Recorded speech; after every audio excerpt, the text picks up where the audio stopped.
Certains d'entre vous la regardent encore. Alors, la télévision, c'est un instrument de quoi pour vous? À l'origine, ça devrait être un instrument d'information pour les gens qui la regardent. Et c'est quoi? Ça ne l'est pas. C'est un moyen d'enfermer les gens entre la publicité, les petits jeux bébêtes, dirons-nous, et puis des tas de trucs comme ça qui ne peuvent franchement pas les informer. Je travaille sur le cerveau, je suis chercheur en neurosciences, chercheur à l'INSERM, je travaille sur le développement cérébral. Le cerveau, c'est une mécanique extraordinaire. Mais c'est con! Mais c'est con un cerveau, il n'y a pas plus con qu'un cerveau. Les Français se gavent de télévision. Chaque jour, 3h52 devant une émission, un jeu, une série ou un téléfilm. Le degré de détente du sujet sera toujours proportionnel au niveau de connerie du programme devant lequel il végète. C'est la fameuse règle de Patrick Lelay. À la base, le métier de TF1, c'est d'aider Coca-Cola par exemple à vendre son produit. Or, pour qu'un message publicitaire soit perçu, il faut que le cerveau du téléspectateur soit disponible. Nos émissions ont pour vocation de le rendre disponible, c'est-à-dire de le divertir, de le détendre, pour le préparer entre deux messages. Ce que nous vendons à Coca-Cola, c'est du temps de cerveau humain disponible. C'est 11 ans, si vous arrivez jusqu'à l'espérance de vie à 80 ans, c'est 11 ans de votre vie que vous aurez passé devant la télévision. Sans dormir, sans manger, sans faire pipi. Si vous êtes à peu près normaux et que vous êtes comme moi et que de temps en temps, il faut que vous y alliez et puis il faut que vous dormiez un peu, si on compte 7h30 à 8h pour ça, vous aurez passé à peu près 18 ans de votre vie devant la télévision. Je me doute bien que vous faites ça pour les meilleures raisons du monde et armé des intentions les plus nobles. Après tout, c'est vrai, la télévision, pourquoi pas? La télévision, contrairement à ce qu'on nous dit et qu'on essaie de nous faire croire, c'est pas un espace culturel. La télévision, c'est pour les gens un espace de divertissement, entre guillemets, et c'est surtout pour les gens qui la produisent un espace commercial. Série très limitée Team Rugby, c'est 3700 véhicules à partir de 9 990 €. C'est-à-dire que quand vous regardez la télévision, c'est pas vous le chef, c'est pas vous qui avez la plus grosse, comme on dit chez moi, c'est vous le produit. Un problème important aussi, 70% des programmes tout public contiennent des références sexuelles à hauteur de 5 incidents par heure. Donc on en prend pas mal, c'est pas toujours incoït. Oui, si on cherche à s'abrutir, la télévision, source intarissable d'images, de bruit et de couleurs, semble être l'outil idéal. Parce que nous, en France, les gens pensent que les candidats de la télé-réalité, c'est des débiles. Carré, c'est toi qui vas trancher, Justin Bieber ou One Direction? Moi les couilles, frère. Ah non, je peux pas dire les ninja... un truc go... Est-ce que toi t'as un cœur? Est-ce que toi... Ah moi aussi j'ai gueulé. Tu veux qu'on crie? Tu veux qu'on crie? C'est compris. Elle me crie pas dessus, d'accord? Mais je t'ai expliqué. Je pense que d'en arriver là, à un moment, j'aimerais bien que de temps en temps, sur les grandes chaînes, à des heures comme ça, on voit des gens, je sais pas, brillants, qui nous inspirent quelque chose, qui ont un truc de plus que nous, qui nous filent envie de comprendre des trucs sur le monde, sur ce qu'on est.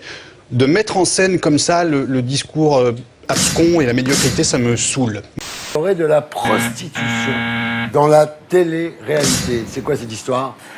On le sait, on sait que ça existe. Il y a de l'escorting, des candidates qui sont prêtes à tout et plus elles passent à l'écran, plus elles peuvent vendre leurs prestations. Allô? Non mais allô quoi. Tout ce qui est bébête plaît. C'est pas comme ça qu'on dit? Vu le nombre de téléspectateurs qui regardent, c'est très Je vous félicite, alors ça veut dire qu'ils regardent, hein? Ça veut dire qu'ils regardent. La réponse à la question de Jean-Marc, c'est qu'est-ce que vous en pensez? Je pense que c'est grave. Mais non, je pense que c'est grave parce qu'il y a beaucoup de gens qui regardent. La France, c'est grave. La télévision a un poids énorme dans le champ journalistique. Bonsoir. Dans quelques instants sur BFM TV. Une chose qu'on croit extraordinaire, c'est pour ça que les journalistes sont très dangereux, comme ils ne sont pas toujours très cultivés historiquement, ils s'étonnent de choses qui n'ont rien d'étonnant, ils ne s'étonnent pas de choses renversantes. Continue à dire que c'est un pseudo-débat? Bah écoutez, ne montez rien, mais montrez les 6 heures. Pourquoi dans les 6 heures, vous allez chercher justement ce qui vous permet de dire que c'est un vrai débat? Arrêtez de poser ce genre de questions. Ce qu'il faut bien comprendre, c'est que les journalistes de la télé, ce sont pas les meilleurs de tous les journalistes. Tellement les meilleurs qu'ils se sont retrouvés à la télé. Non, c'est plutôt l'inverse. Le pouvoir journalistique, c'est des choses que j'ai entendues aujourd'hui, et du côté de ceux qui donnent l'info la plus débile.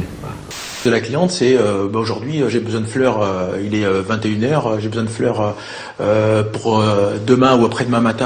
Mais va pas dire ça à un journaliste télé. Enquête sur le manger au restaurant. La télévision, dans un certain nombre d'univers, fait entrer des gens en les dispensant du droit d'entrée.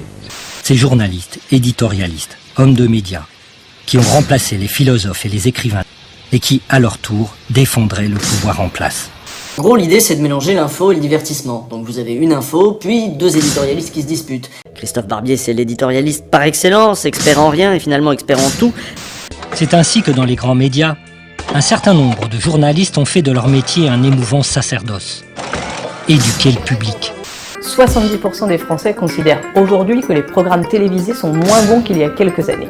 Oui, je regarde la télé, mais il ne se passe rien. Faut reconnaître qu'il y a des programmes qui m'emballent pas du tout, ça m'intéresse pas du tout. Combien de fois j'ai vu les mêmes films qui repassent, des films qui sont rangés soigneusement dans des casiers, je suppose, et on s'entête à repasser des films comme ça 2-3 fois dans l'année. Moi je trouve que c'est dingue. Donc vous voyez que cette emprise, toute cette structure qui empêche et gangrène notre vie, elle n'est pas prête de changer. Hey, les terriens, c'est terminé. N'hésitez pas à liker, à commenter, à partager et surtout, abonnez-vous. Merci, gracias, thank you, obrigado et rendez-vous sur une prochaine vidéo.